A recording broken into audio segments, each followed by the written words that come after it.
some people think they want truth, but they don't. They don't. They want to feel comfortable. Exactly. Only. And like you can understand it. I mean, it's hard to be against that in a way, because I was talking about this to a really good mate of mine. Is that this is going to sound really arrogant in a way, but I think you might understand me. Is that when you get these type of understandings or realizations or ways of conceptualizing the world that are so alternate to what most people currently think as, sometimes I think I'm kind of glad that maybe everybody doesn't think about it this way, because there's certain parts of that realization that can be incredibly scary, man. That can be incredibly daunting. Not the kind of realization of ego, death, and peace and that, but the idea that the world is not as simple as it seems. Because that idea of simplicity, maybe it's comforting for a lot of people, you know. But is that worth it? And this is the conflict I'm having in my mind. It's an open question. Do you understand where I'm coming from? You're saying that the truth is simple and some people don't want the simple. Is that what you're saying? You could look at it like that too, yeah. And also... Well, people do make life harder than it needs to be. So there's truth in that. But it's also what I mean is that when you've got these stories, let's say Christianity and Islam, like you can go really, really deep into them and see some incredibly enlightening, metaphorical, archetypal, spiritual truths, right? Or you can just be like, repeat the dogma and you're saved. Like, when I see that dogma level, it hurts me. It's like, fuck, it's so low resolution. But then I think maybe that's what some people are at. Maybe that's the level they're at. That's the thing. You know, fine for them. Yeah, definitely. You know, I don't know. Because as well, we need contrast. No one just came out the room like, yeah, I understand the nature of reality. Right. You know, we go through that contrast of believing we are the ego, believing we are the one that is thinking the thoughts, believing we are the body. Yeah, we go through that for a certain amount of time. We go through teenage Some years. people never leave that. Okay. Most people never leave that, I think, man. And maybe that's not a bad thing. Don't want to put a judgment on it, but like... If you mean, I think I know what you mean, yeah, okay. Yeah, but that's fine. Again, that's good contrast for other people to see. I suppose, yeah. Okay, because we all have contrast within ourselves. So, for example, if everyone was so-called enlightened, wouldn't notice it, you'd maybe. have to be so-called not enlightened to understand there's a difference here. I got you, I understand. You know what I mean? Yeah. So, this is what we have to go through, and some of us go through it in the extreme way, which is the extreme trauma. Some of us are just like happy with life, silver spoon. Yeah, right. But they can still find contrast, even like if you're born with a silver spoon, you can still have this thought like, why there's so many people who are poor? You can still have that thought. I'm sure not every rich person doesn't care about the poor. Do you know what I mean? Okay. So there's always contrast. So we'll have different paths, so-called to truth, but it depends on the contrast. So that's why I would suggest that we're not all just so-called woke or so-called self-realized. No, I don't use these terminology. Yeah. So only the ego is a vessel to provide that contrast. Yeah, exactly. The ego, the sense of I, gives us that contrast because we think that we are the one thinking. We think that we are the one thinking. The principle I stick by is that as the shore of my knowledge grows, so does the ocean of my ignorance. Get it? It's I'm only wise because I can be aware of my own ignorance, man. Yeah. That's one thing I stick by, because for one thing, it's fascinating. The more you learn you don't know, and it's just an endless discovery. I was talking again to another mate of mine just about, it's not sound cheesy, but this is the greatest adventure story. You know what I mean?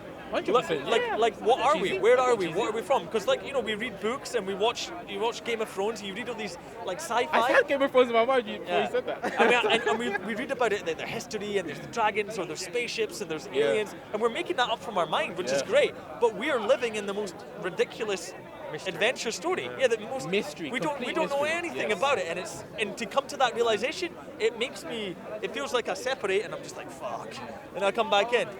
It's great. Where the peace lies is like you get to this understanding, like I was saying to you earlier about try and see if you can perceive that which is experienced in experience. When you come to see that itself, so-called that, it's not really separate, is a mystery, then you can relax. So, I'm never going to know it. Well, I'm never going to know it. But you do. You try it all yourself, know it as an object. Right, okay. You never know it as objectively, that is that. Yeah? Like a religious person will tell you, it's this entity called God. Yeah, right. So, you cannot, with mind in other words, you cannot perceive it with mind.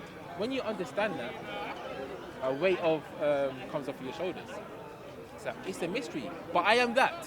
Whatever it is, I am that, but a mystery. I think that's our purpose, man. I was thinking, it came to me, like I was saying, I was listening to music and chilling at night, and just certain thoughts came to me. Oh, yeah. And it's not, it might not sound so profound, but it was a nice thing to think for myself, is thinking about the nature of what we are as a being. Let's say as a human being here, and never mind the spiritual one connection, but this experience right now. What is our actualization in this reality? It's to discover, man. It's to explore. We're explorers. I think in our primal nature is to understand. And maybe it's that force of awareness coming into a separated form to gain knowledge of itself. You know? It's crazy cool stuff. Who knows? Yeah, I mean, there's many ways to say it. So one of the ones, like you even said earlier, like the source, whoever wants to know itself, different ways. And I was saying earlier, like, I don't believe in so-called purpose. If all is one, then there's no such thing as separation to even have a purpose. But to give one on the human level, to give one, it will be nothing other than experiencing itself. Because the opposite of experiencing, like I said to you, is non-experience, obviously. There's nothing happening. Non-being. Then you're not even here to even have a debate, to talk, to put your existence, hands in your pockets. You can't, right? Just experiencing itself. Whatever we do within experience, that's another story. Right. And we create philosophies, we create religions, money system, whatever. Just the raw experiencing before you even talk about what's happening within experience. Raw experiencing. This is what we all share. So so-called purpose doesn't have to go any deeper than that. And then instantly, okay, we're in the human world. What are we gonna do? Meaning, purpose, stories. Yeah. narratives. It's not like, I have to. Oh, you know what I mean. You know what I mean. Yeah, man, for real. Like, This is freedom from painful memories, traumatic memories, past pain. Yeah. Because, like, for example, myself, of course, I still see thoughts arising, but I just know that I'm not the thinker of them. yeah. There is no thinker of them.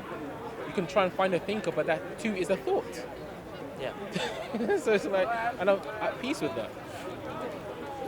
You know, but of course I can still live the experience that, no, I'm thinking this. If you tell me right now to think of a way to create the best aeroplane, paper aeroplane, okay, I can have experience that it's me thinking about it, okay. You know, but I just know that it's not essentially a me, a thinker, an I. You know? But is there something, I mean, I suppose it's the problem with nouns and saying things. Yeah. But is there something that you hang your hat on? Yeah. It's like, because we say we're the watcher, the witness, the observer, the experiencer. Well, there's the whole quantum theory thing with the observer effect of that the universe doesn't appear to exist unless there's an observer. Yeah. Is that not us manifesting reality right Come there, or on, what? come on. Never mind the simulation theory, man. Yeah. Fucking hell. Right. It kills me, that shit's crazy interesting. Very interesting. Ah. And we all have access to it because it's just, experiencing, just questioning, like, what is this? You could be 5 years old and Think just about it question all the time, man. All the time. It's people. When I say that, people are like, "Oh, why do you do that? Is it not really stressful?" So, no, it just blows my fucking mind every day. Like, what other adventure would you be having? What else could you conceptualize other than this? The thing about imagination is interesting too, because if you really go into your imagination, like with lucid dreaming, like we were talking about earlier, because you can start to control your dreams, and you can manifest whatever you want in that dream. You can fly and feel that sensation. I've done it. It's crazy awesome, man. So when we think about it, your imagination is creating reality. You know what I mean? Yeah, I do know what you mean. Fucking hell. Yeah. I mean, there's so many cultures out there. There's like the ancient, I don't think they're actually Mayans, but there's an ancient Mexican culture. I forgot what they're called. But yeah, their whole thing is like life is a dream. You know, there's so many cultures around the world that are saying the same thing. Yeah. It's a dream. The ancient cultures. Right. Of course, it doesn't mean nothing is real, but it just means it's not the actual truth. Another way I would put it. An experience. Another way I'd put it is that thinking of this physical is a tough word to use, but thinking of this physical world as all there is, I think is complete folly, man. Yeah. Like, it doesn't make sense to me that this would be all there is when this is incomprehensible. I mean, the mind itself is not physical, as in Right. thoughts. Yeah, and well, a consciousness. You know, that go into alone. that. Yeah, that which we take ourselves to be, generally speaking, the mind, the thoughts, the thinker. Yeah. That's not even physical. So why should we just assume everything else is? It is. Physical is just, I mean, I've had this conversation quite a number of times, but it's all made of, we're made, like, in this realm, Yeah. in this, what should we call it? I know what you mean. This No, I'm happy with that, in universe, this realm, yeah. right? Because when I'm thinking levels of awareness, levels of existence. So in this plane, everything is made of atoms. We are made of exactly the same things. We're the same. There's so We're many ways you this, can- this yeah. camera, the ground, the tree, we're made of the same fundamental parts, which are energy. Yeah. Energy in certain forms, in certain vibration, in certain swarms of electrons. That's what we all are. We're exactly, at least in this form. This is why we are not this. Yeah, to use the science. It's a construct, man. And that's an incredible thing. When you take apart the atom, it unleashes unbelievable energy. What the fuck is that? With the nuclear bomb, nuclear fusion. What's going on there? You're moving a thing into a thing and bang! What the fuck is that? It's within every single thing that you can observe. Blows my mind. Yeah.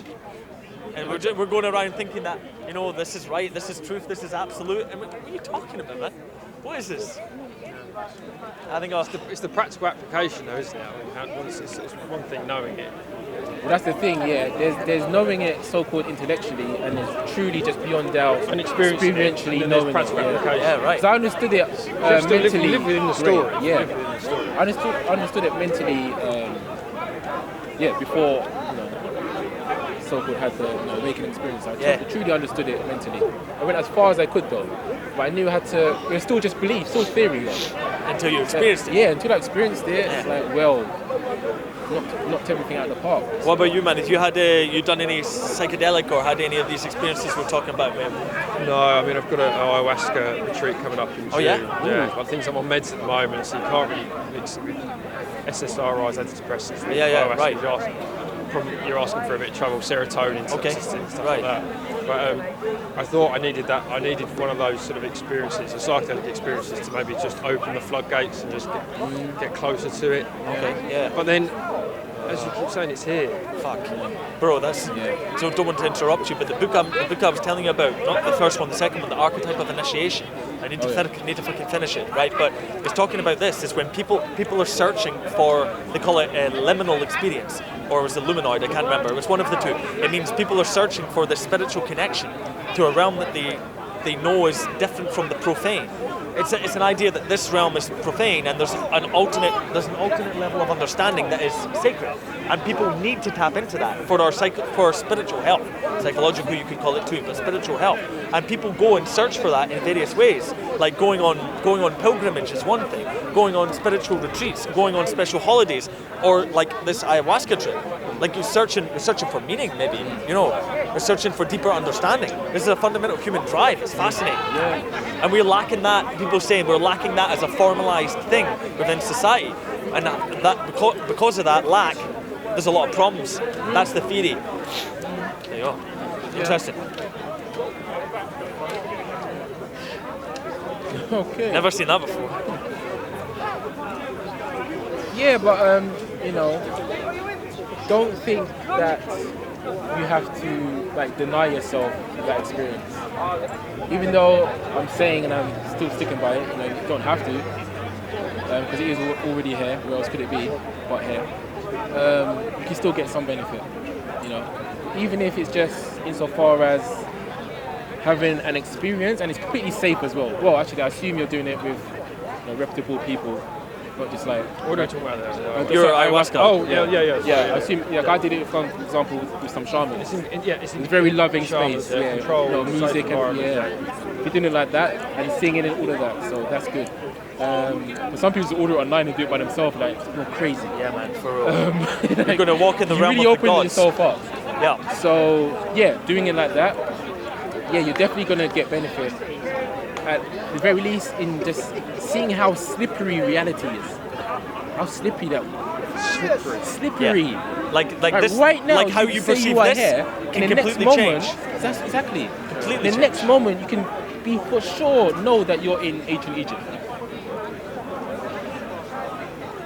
So these rigid patterns that we have, these constructs, the mental constructs that on a day-to-day basis that I operate within, right?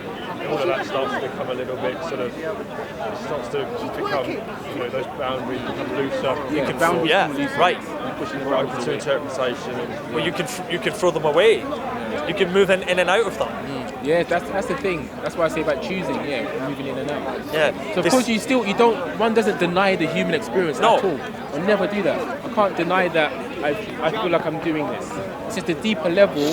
You search to try and find that receiver of experience or the doer, and then you come to what you come to. Yeah. But yeah, like William's basically saying, like as humans, we have to understand we are not just physical. No, man. No, we are not just. I know you know that. I don't think we are physical anyway. Okay, yeah. Yeah, I know. I don't want to nitpick, but Of course. Yeah. But I'm talking about for the people who believe that they are. Right, yeah.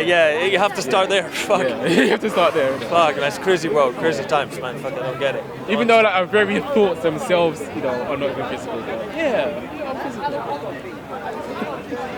But it's escaping the prison of this physical form, isn't it? It's The idea of it. Well, you could. The interesting thing is, I thought along those lines for a while, for a week or something, about this prison idea. But then I looked at it in a different way, and it can actually be the opposite.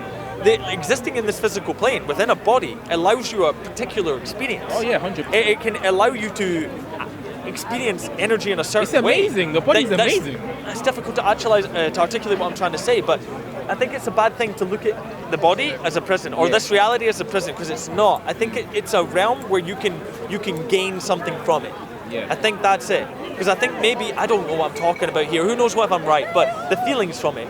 There's different levels of awareness, different levels of understanding, and maybe at each one there's challenges and things you must go through and things you can gain from it. I think it's like that. If you understand me? Yeah, it's like that. Yeah, and I definitely agree that the body is not a prison, especially when you understand you are not the body.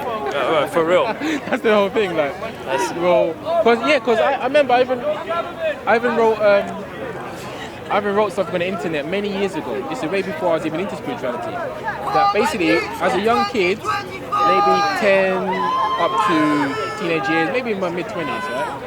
I had this sense that I wanted to burst. I used to say, I want to burst. I couldn't think of any other way to say it, but I felt like I wanted to burst. I felt imprisoned in the body. Bro, man, you needed rebirth. I need to burst, right? I even wrote a blog about it. I felt like I need to burst. When I had the awakening experience, that totally fell away. I've never ever had that feeling again. So I know I don't end up my fingertips, the true I.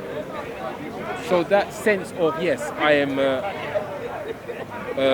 sort of condensed being within this physical flesh. Yeah, definitely people can feel trapped. You can feel trapped. And the thing is, the feeling of being trapped, I suggest, is because we are that which is untrapped. So we just know that actually this is not who I truly am. It doesn't feel right. Like you were saying about, I feel like I'm not home. Yeah, Some people say that I feel like this isn't my home. You feel like you're not from here, if that makes sense. Feeling, like deep feeling. Something's not right. It's because you are not the body. You've been identifying as the body. You've been identifying as the mind. You're not that. Yeah, that's why. So because that's always your foundation, sometimes it filters through. It's the illusion of ego. So, yeah. So, what do you think about what we're saying? Yeah, I'm on board. I'm on board with it. Experience it. But the things that I try and conceptualise, and I think I'm going to identify with the mind again. And I'm just trying to, when we talk about you are not the mind, you are not the body, you are something separate from that. I don't use the word separate. You are the witness of that. And that thing is source, God, infinite awareness, consciousness, infinite awareness. For real, man. Yeah. Infinite eternal awareness. Yeah. I say, like I said to you, bro, all I did, right? No, I can't say all I did. I did many things, but when I understood about this whole non-dual perspective, I just kept on questioning what is observing the thoughts. What is this I referring to? When I say I, what am I referring to? Yeah. I. Who's saying I? Yeah. I mean I. You say I. He says I. Everyone's saying I. What are we referring to? I was just questioning that, and then pow. That's it. Pow, like, and not pow as in I went somewhere else. It's that revealing, that unveiling of it's always been here. The truth. And like I always say to people, where else could it be? How can you be separate from absolute truth? If it's absolute, you can't be separate from absolute. And that realization just takes place. And then the beautiful thing about it is you can then help other people. Right. That's what I love about it. I can help other people. Well, I think one of the greatest things about it is simply just asking good questions. If you ask a good question, somebody thinks about it. Because that's one of the reasons why listening to Jordan Peterson is so fascinating for me. Because he's Jordan Peterson. Yeah. He's asking and answering questions that I'd never conceptualized. Okay. And that's probably the mark of genius. The same with any great thinker like Nietzsche and Jung and many other guys, or whoever, women. as well. They're asking questions that you never knew was a question, and you're like, fuck it. Yeah, I know. Yeah, I didn't think about that. Yeah. But that's it. I think Jordan Peterson says that about Carl Jung. He said He he does. thought of questions, answers to questions that I never even. That's really right. thought of. No, it's true though, because I've read some of it, and it's true. It's just like, oh shit, what are you talking about? I never thought of it like that, and that's truly this, like you said, truth seeking, man. Yeah. Yeah, it's beautiful. Yeah, definitely. Perspective, widening your perspective, all of that. I think one of the questions for me now is, I suppose, is why a lot of people don't follow that or seemingly don't want to. I suppose security is one thing. Just because I get caught in the dogma. Like I talked to a group of evangelical Christians the other week, and the guy just kept repeating to me, "You can't enter the realm of God unless you say Jesus is the way." I'm like, but what are you talking about? Like, I mean, genuinely, I'm trying to understand him. And like, what do you mean heaven? What do you mean God? What do you mean Jesus? What do you mean accept? What do you mean believe? Those have meaning, but he just kept repeating it again and again. The other guy was trying to be more articulate, but it was just, the more you say it, the more I'm just going to get pushed away, because I don't think you're thinking. You want me to be part of your group, but I only want to think. I want to understand. And the same with the Islamic stuff too. I don't find, and maybe in the mysticism part of it, and same with the Christian stuff too, the stuff I'm not familiar with, maybe there's some cool shit in there. 100%. But the dogma style, it's too bland. It's too simple. But again, like I said earlier, you need that contrast to see that. So you know where you're at. That's you can see that someone's within this dogma system. That's the then you know that maybe, I'll say maybe, even though I think they're not, within dogma yourself. Well, it's quite possible. I try and question what I think all the time. Yeah. But you have to actually have a part of you that's grounded, or you can lose your mind. So in a sense, I know a bit about that. But yeah, you always question yourself, question why, question what is I. Fuck yeah, man. Well, that's the biggest question, bigger than God. It's, first of all, hold on, who am I? Before I can talk about God, who am I? What are we? Where are I'm we? Peter. You can change your name. No. Oh, this is my body. You can change your body even today. You know what I mean? You can change your skin color. So many things you can change. What am I? But it's not. What is that real change. What is that which remains? Thoughts come, thoughts go. What remains? I'm aware of the body in so-called waking state. I'm not aware of it in the so-called sleepless state. What is remaining? What is aware of the lack of the waking state and the waking state? Something is aware. Yeah. I'm not awake now. You're not obviously saying that because there's no mind, but something is aware of that. You two know right now you're in the waking state because you know you're not in the sleepless state. Right. So the deep sleep state. So it's finding that which remains, that which is consistent, that which is constant, and that, I suggest, has to be truth, because it doesn't change. It's just there, chilling. Okay, man. Waiting for you to come home. All these experiences are just coming and changing in front of it. You can never find it because you're, so-called within the experience, or if you take yourself to be that. Yeah. Fucking hell, man. Who said that? We're all just walking each other home. Yeah, Ram Dass. I love that. What did you say? Well, we are all just walking each other home. Ah, right, I see. Ram Dass said that. Yeah, it's true. It's true, and that's like again the whole contrast there. Just like you can't know good if you don't know evil, blah blah blah. Right. Interesting. Fucking hell, it's tricky stuff. It's worth sticking around for, isn't it? Yes, 100%. Like I said to you earlier, I said even in this little talk, like if anything, we are here to experience, just raw experiencing. What we do within experience, that's up to us in the human level. But so-called ending your life and things like that, it's not going to free you from anything. It's not going to free you from anything. Because you're not going to be there floating around in space like, there's a paradox in I it. killed myself. Is that I think there's a paradox in it, is that the more, it's a Pearson analogy here, is the more risk, the more responsibility you take, the more things you challenge yourself with, the more you grow. That's it. It's this idea of self-actualization. It's growth through struggle. Like, take the analogy of physical training, like going to the gym or playing a sport or doing whatever. You have to challenge yourself with what's hard to overcome it. That might be an analogy for this existence. Challenge yourself by the hardship or whatever, or even too much bliss, who knows, and go through it to grow from it, to gain deeper understanding from it. You do get the most wisdoms from your struggles, definitely. Absolutely. Or follow your trauma. They say rather than follow your bliss, follow your blisters. Or something like That's this. interesting. Trauma's the portal. It's the teacher. Follow your blisters. Oh wow, I like that. Jordan Peterson's all about that, isn't it? Just explore yourself and go all the way down. Carl Jung said, "Wonders not become enlightened through imagined figures of light, but by exploring the darkness." Well, that's definitely a one way of going for it. Yeah, but Trauma's the teacher. it's a tricky one, man. But I don't know. I found I had certain experiences that were pretty hardcore. I traveled a lot, like I said, and in various times, in near-death experiences and times of real suffering, like real long-time hard shit. People have done a lot harder stuff too, and I kept reminding myself of that while I was in it, if you understand me. I read the stories of real people who had gone through hell and survived and gained stronger from it, and I was like, well, if they can do that, I can't complain about shit. I'd stop being such a fucking pussy and get with it. And because, I'm not saying it was easy, it was hard, but because of that, I look back, I feel back now, and gained lots and lots of strength from that. One thing that happened is I lost everything that I thought I had. I lost every connection, everything that I thought I had. I was almost left with nothing. And I realized that in that state, you have the only thing you really have. It's your spirit, your awareness. Everything else is illusion. There's something you can't lose. You don't have any. None of that exists. None of that's real. It's all just stuff.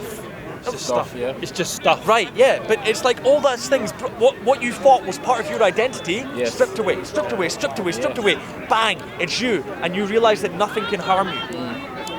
Nothing can harm you. And I had more of that experience later when I had I had the near-death experience in the hospital, when I saw figures of demons, man. I saw things of absolute terror. And I looked at it with complete indifference. It was amazing. Just like what? And it evaporated. But I'll tell that story another time. No. It was confrontation with death, yeah. and it had no power over you. Sounds Nothing. right to me, yeah. No power at all. So someone could seemingly take everything from you. All of your self-esteem pillars could be knocked out at once. They could take everything from you, from your job, your career, your money, all your significant others, your loved ones, Yep. your mental health maybe. But there's a part of you that can never be. That's indestructible. Absolutely. Well, that's you. There's not a part. That is yeah, you. the Everything else is the illusion. And when you have that type of experience, man, it's freedom.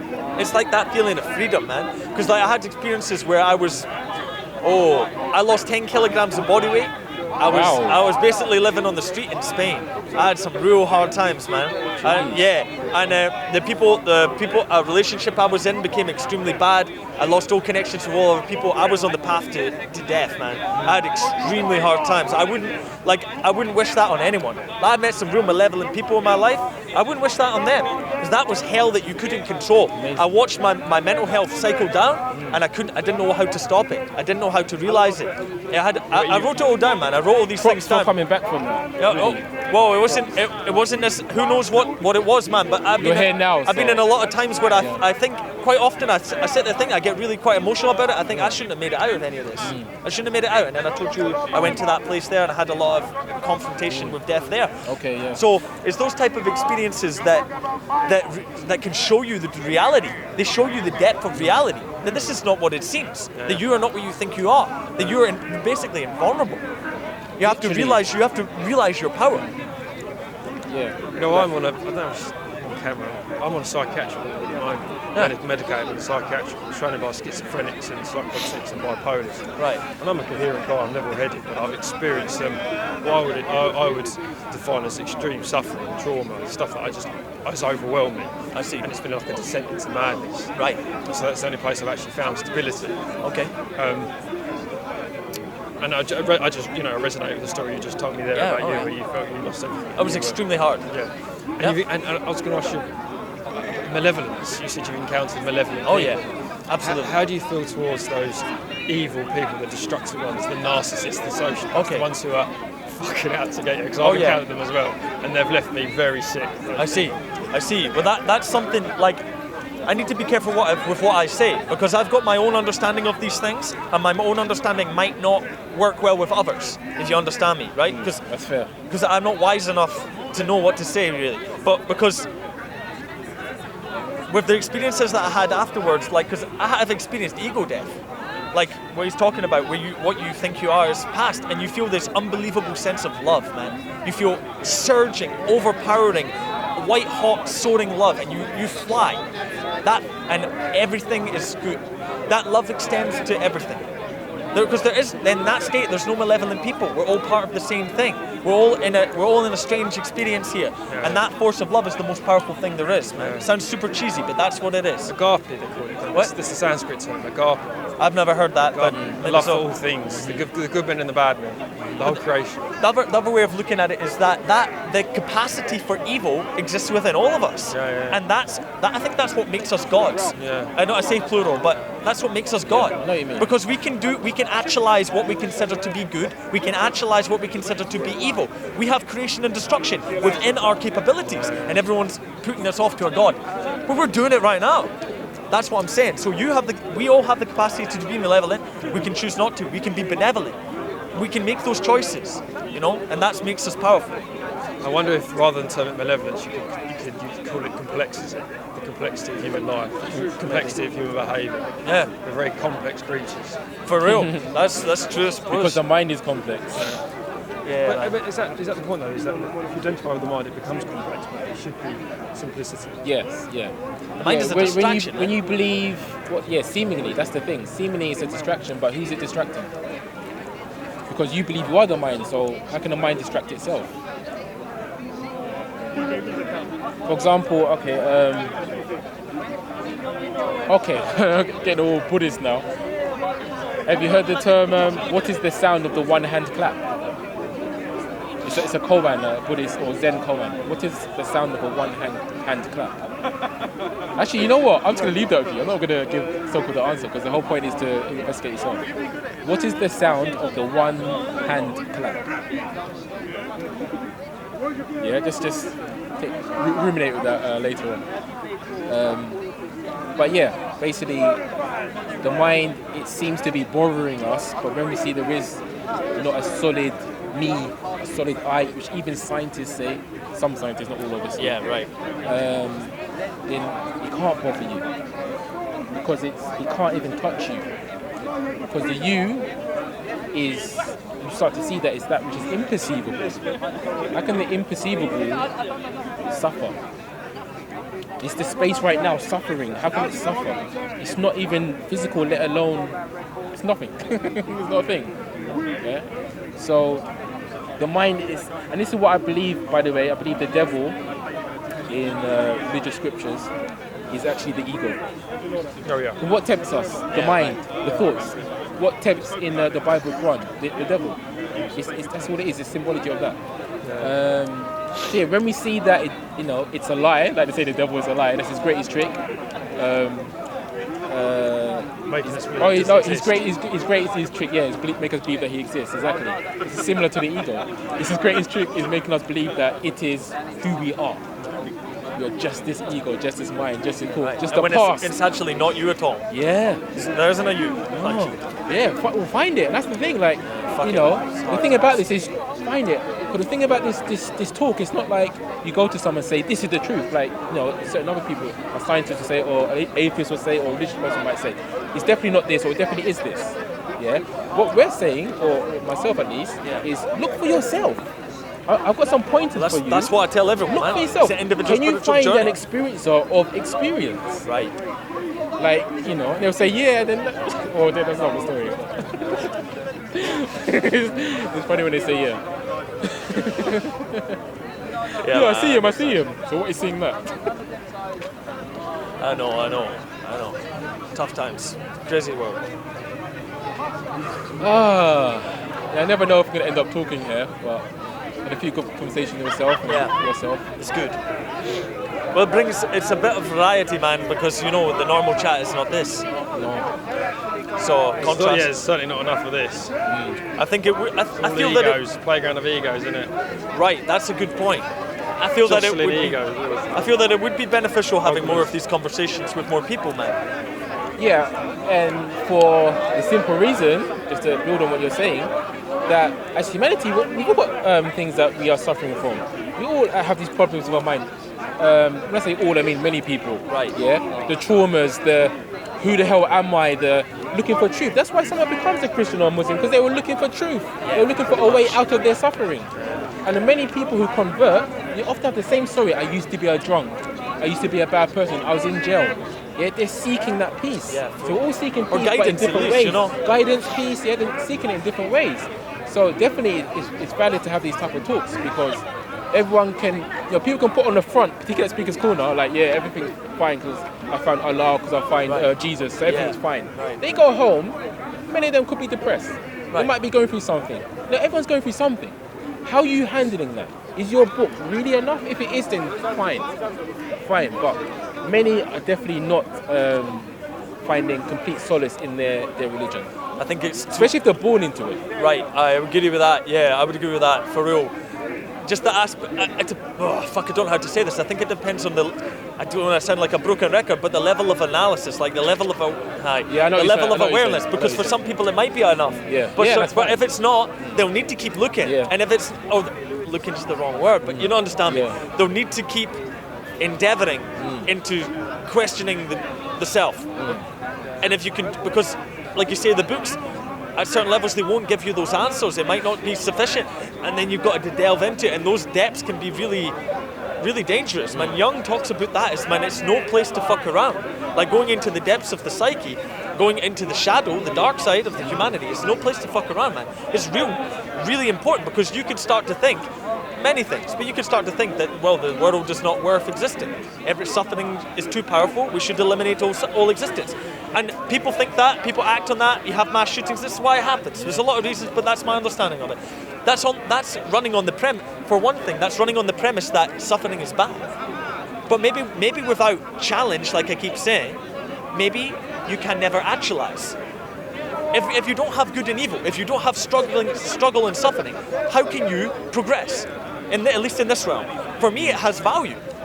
It has great, at least from my own experiences. You can always learn from and your suffering. And the people that I've learned from, the great historical figures or people in the modern time, none of them lived easy lives. Some of them deliberately put themselves into harm's way so they could probe the depths of reality. Yeah. You understand me? Force you into the depths. That's it. So it can actually be dark night of the soul. That type of stuff. right. Yeah. It can actually be you can think of it like a blessing in certain Or a senses. tool. Right. Talk about that in therapy, like your traumas are your blessing in disguise. You know what I mean? Well, it can be. Your greatest perpetrator, your worst perpetrators, your greatest teachers.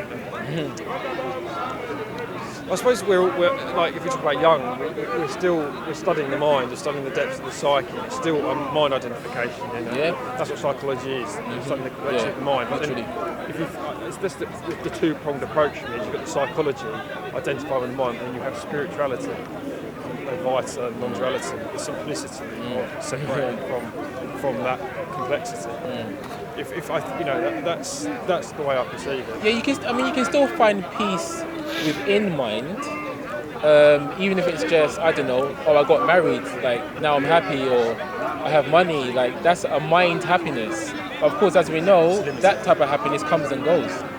You're not constantly happy because you got money. You're not constantly happy because you're in a relationship. It's meaningless, really. Right? It comes and goes. So then, Have substance. Then you Again, it's just stuff. But then you keep seeking objects. Yeah, you keep seeking objects to fulfill that void within you. Yeah. So you can get happiness, but it's never going to be prolonged happiness when it's the mind happiness. But then again, I understand. But then again, you don't. I would say that maybe this isn't exactly what you meant, but seeking happiness is not a goal you should ever seek. Why are you seeking a feeling of happiness? Yeah. Why not understanding? Why not something with substance? Happiness is a feeling. Yeah, but this is the ignorance that we have within our world, that we think we should seek happiness. Right. Yeah. But then if you know that, so you can help someone understand that. Yeah. Fuck yeah, man. It's the seeking the happiness. Obviously, that reinforces, first of all, that you're not happy. You know what I mean?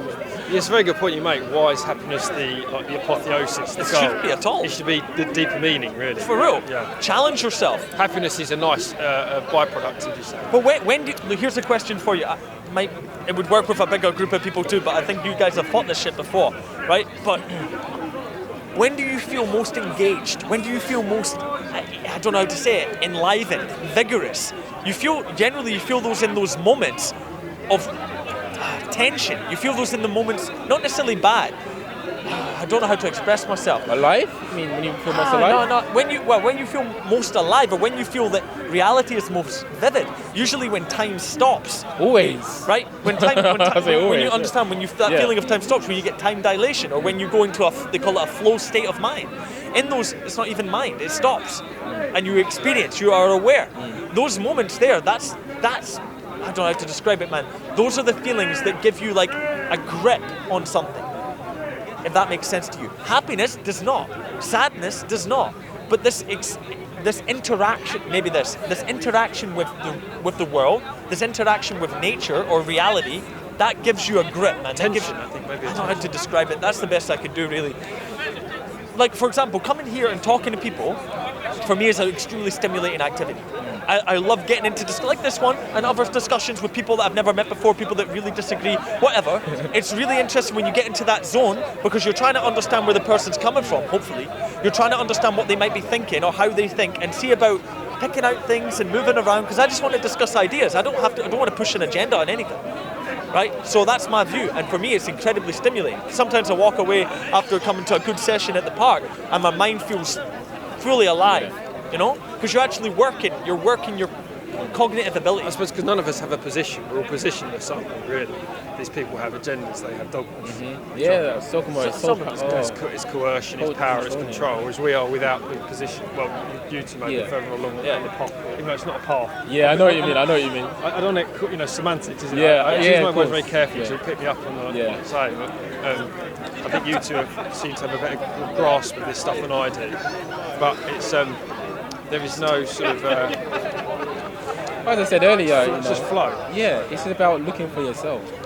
You know, have the pointers from someone who can point you, not just any old person. And yeah, look for yourself. That's the beauty of this. I think it's not like you said. It's not agenda. It's not this is it. But that makes it dogma. You know, it's look for yourself. I'm just suggesting this. That's why you might know I use the word suggest a lot. Yeah. I suggest this. I suggest. I use that a lot. I'm not saying this is it. No matter what I believe. Yeah, for real.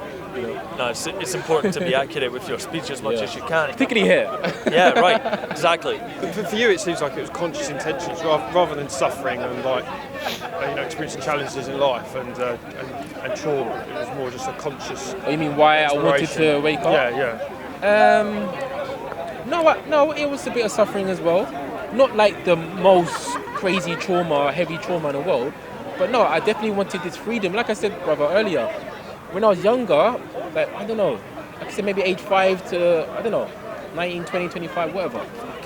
I said to myself, I feel like I need to burst. I couldn't explain it, but that's what I kept saying. I think I understand you. I feel like I need to burst, like I'm restricted. So I've had that feeling, it's totally gone now, up until I started the self-inquiry. And then when it popped, so-called popped, I've never seen that, had that feeling at all.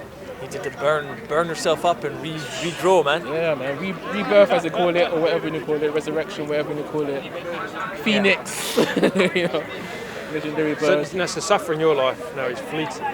It doesn't last. I don't identify. I can't identify. I'm aware, of course, of things happening that are not so-called not ideal. good, not ideal. You know, I act accordingly. Obviously, you know. I'm not trying to live on the streets because I'm just so free from material objects or something. Like Diogenes. Do you know what I mean? But I just understand so-called, you could say, the game of it or... Fuck, that's what I wanted to talk to you about earlier. Fuck, it just came back to me. Sorry. Do you ever get the feeling that this is just a fucking game? It's like an RPG.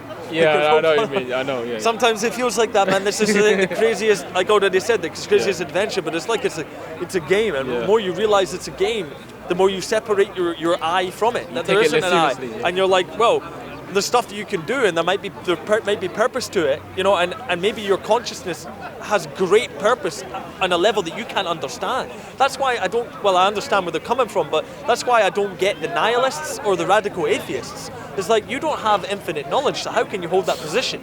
Like, oh, life is meaningless. Indeed. How the fuck do you know? Yeah. You don't know. Or I don't see any of life? evidence for it. Well, maybe you're looking in the wrong place, or maybe you're not asking the fundamental question. It's just that you don't know fucking... Have you tried my soup? You don't know anything. You don't know fuck all. There's an awareness. You don't know what that is. They've given up way too quick.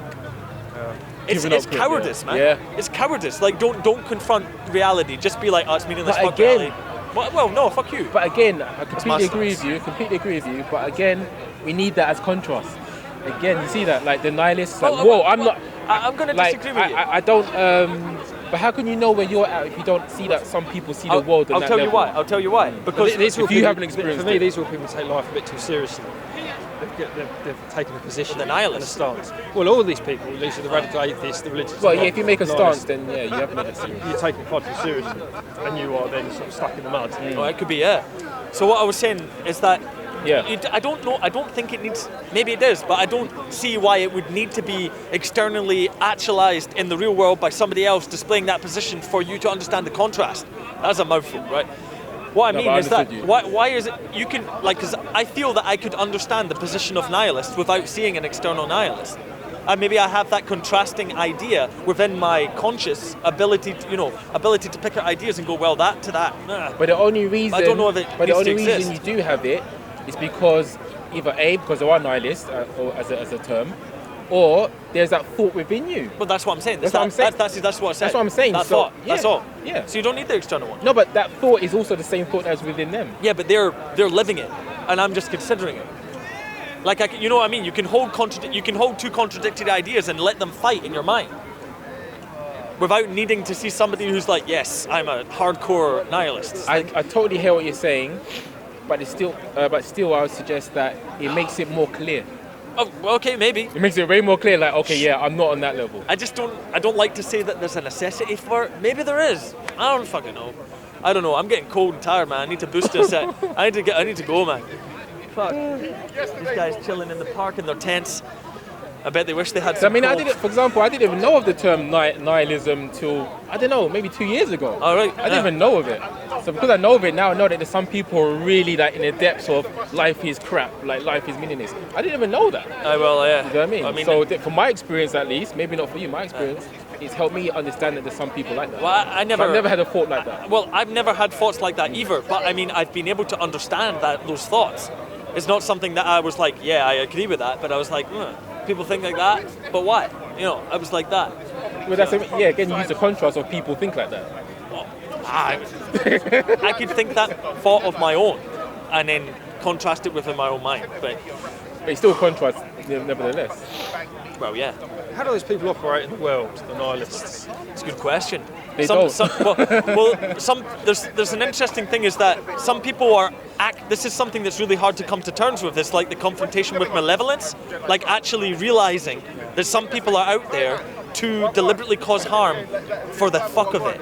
That's a terrible realization. But the even worse realization is that you can do it too, and there's a part of you that might want to do it, and to push that away But is it's not a good good thing. Yeah, I was going to say exactly. It's You have good to to accept that. because Yeah. it's called. I don't know enough about this shit to talk about it with any sense of authority or knowledge. But opinion. I'm interested in not just opinion, I've but watched a lot of Jordan Peterson. I have, but I've also read a decent number of books, and I'm trying to read a book a week.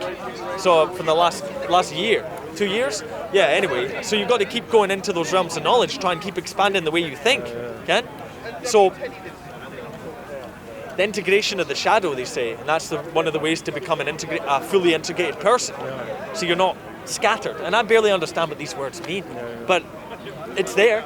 I mean, there's that idea's there. It's about not denying parts of yourself, because that creates resistance. So if you deny that there's evil within you, like some people might do, Or the you're actually going to capacity make for yourself evil. sick. The Because, capacity like you said, there's of course a possibility for anyone to do evil. And then again, evil. What we even talk about when we say evil? Is it evil, for example, to step on an ant? You know, what I mean, what level are you going to talk about? You know what I mean? Is it evil to smoke in someone's face? Well, it's something that Or is it just like murder? I straight think murder? we generate. I think maybe we generate the concept by our existence because we have the capacity for anything really. We're going to generate those ideas, and there seems to be an instinctive. I don't know what it is. Maybe it's instinctual. Maybe it's archetypal drive to differentiate between like order and chaos, just creation and destruction. Maybe good and evil, but they become hard terms to define. I agree, but they do exist. That you can see, you can feel them. Like, I don't know, man. It's gonna sound too cheesy now, but sometimes you come across people. You can feel their aura, man. You can see something in their eyes. You can see something about them. They're carrying something. And I met quite a few people like that who give out such a dark aura, man. And it gives you a knot in your stomach as soon as you see them. You feel like fuck, and you never met that person in your life. And it's a creepy thing, man. I think there's something to I wonder, I've encountered 2 people like that in my life, and there was something like, I don't necessarily subscribe to anything supernatural or Well, like the whole discussion we're having is about how everything is supernatural. Pretty much. Everything is crazy. Or do you mean like an external god? Is that what you well, mean? like when you talk about evil, like as a satanic, demonic force, Right. something external from the body. Ah, right, okay. Yeah. They're still human like sin and all behaviours. that. Yeah. I've encountered people who just carry something. They've got some sort of, well, I suppose the word would be malevolence. They've got a heavy energy about them. Oh, yeah. And you think they're capable of destruction. Oh yeah. Catastrophic. Yeah. Destructive For behaviour. destruction's sake. Yeah, for the sake of Or doing it. even worse, to enjoy it. Yeah. Yeah, no, for real. I've seen it. I've seen it for real. Those people operate in the world. They're not behind bars, they're not on street corners. They are in amongst us. Oh yeah, absolutely. And they're very predatory. That's right. But I think certain things could trigger. Maybe I'm wrong, but certain things in your life maybe could trigger you to go down that path towards wanting to bring destruction upon all Well, I don't life. think you just have it innate. So yeah, I'd Yeah, say definitely. right. Trauma. It's all driven by trauma. Yeah. Fuck. Very Key trauma, stages yeah. of development. And that's I the think thing, it's like, pollen, man. if I'm The aware of juice like a bad loads person it. or evil person, it's like I often think like at one point they were just an innocent baby. Do you know what I mean? Like just goo goo gaga, and then next thing you know, The trauma corollary to that is sociopaths and psychopaths, you know, which seems to be a biological thing, like we call it a malfunctioning within the mind, you know, or within the brain structure. I think they've figured it. I don't think they've figured it out, but I think there's biological reasons for sociopathy and psychopathy, which when you encounter it in the world, don't bring about good things. Like it's a scary thing to watch. The psychopaths, I think they are born that way. They are. It's very much nature. Whereas there's narcissists, the sociopathic narcissists, they're sort of That's something nurtured. you can cultivate. Yeah, That happens in childhood. They're made that way. Something goes very wrong in childhood. could be like that. Yeah. I've encountered them, man, and those people. You spot it, the red flags. You get away from them. Yeah. Right. But I suppose they are all part of the show, though, aren't they? That's the thing, yeah, I don't believe that no matter what a scientist says, I don't believe that someone can be born bad, born psycho, like I don't care, no way. I definitely say it's due to environment, upbringing, traumas, things like that. I think they give themselves, it gets to the point in their life they give themselves permission to behave a certain way. Yeah, I'm sure it gets to a Your point where it's like, weakness. something triggers Fuck it. and yeah, I'm Just sure. be a cunt. Oh, well, I'm sure because, we see it, like you said, we see it. But some people just don't give a damn. It's like, how you like that? How do you have no empathy and things like that? No remorse, no conscience. Yeah, Right. Jeez. Fuck. Alright, man. I'm out. We're boosted.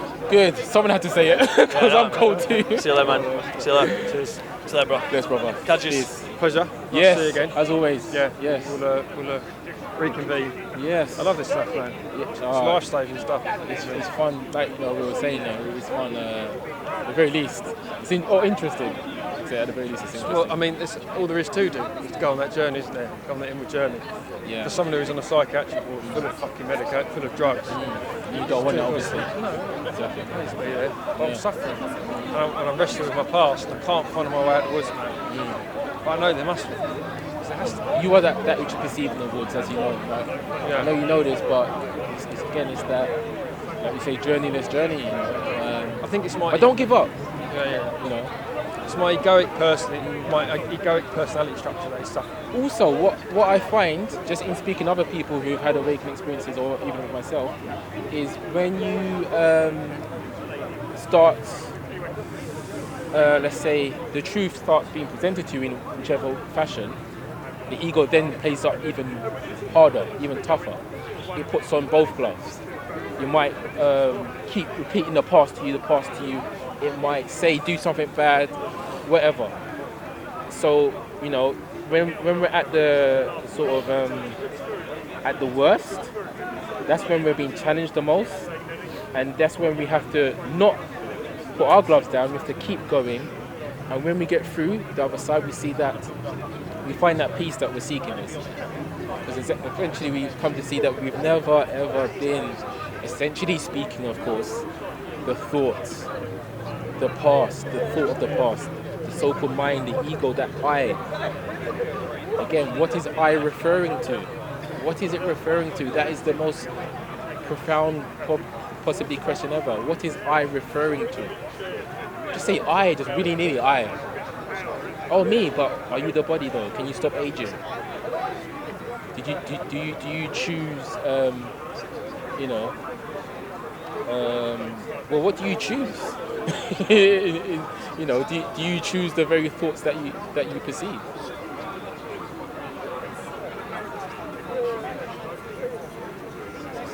And the thing is, once you come through the other side, you get to see the beauty of the body, the joy of the mind. Like, it's just here as a tool.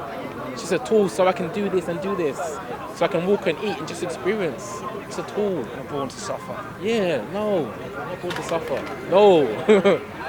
You know? I don't know why we do it. It's like a glutton for punishment. We punish ourselves on it. It's because we're not aware of the truth. Yeah, or you lost could, lost in the stories. Yeah. But again, well, part of it depends what level. Actually, I don't know how to answer because it depends what level we're talking about. Because obviously, on one level, you could say it's just the society we live in. Society is completely taken us away from spirituality. It's just consumerism. So, it depends what level we're talking about. So there's many reasons why we don't seek the truth, but that's one of them. Do you have your fidget spinner? Like, what's the next thing? My pleasure, mate. Yeah. Pleasure. Take care. We'll speak again soon. Yes. Tiger Dragon Storm, yeah? I Yeah. subscribed. I watched the videos. So, yeah. Yes. What's your name on YouTube? Phil Ian. Okay. Phil Ian. I'll look out for that. I'll drop you a message. Like, you do a video soon? Yeah. I don't know. I'll drop you a message. Yeah, I'll try to. Cheers, bud. Yes. Cool. I can't even see. Oh, it's you. I just saw a fish coming out. Content over everything from your melody. Come, man, say it straight. Man, don't listen to BBC. Man, don't listen to ITV. Are you getting this? Are you getting this, guys? Yes, sir. Are you getting this? Right, I've done nothing wrong at all whatsoever. Would you mind reminding what how you arrested me? Why are you arresting me? Why are you arresting me? No, It's already been explained. no, explain to this lady here. After we get down here. I couldn't hear what you said. Could you follow me? He's been arrested under Section 14 of the Public Public Order Act. Order Act. Come on. A Public Order Act. Do you have any friends or anything? Say, come phone, mate.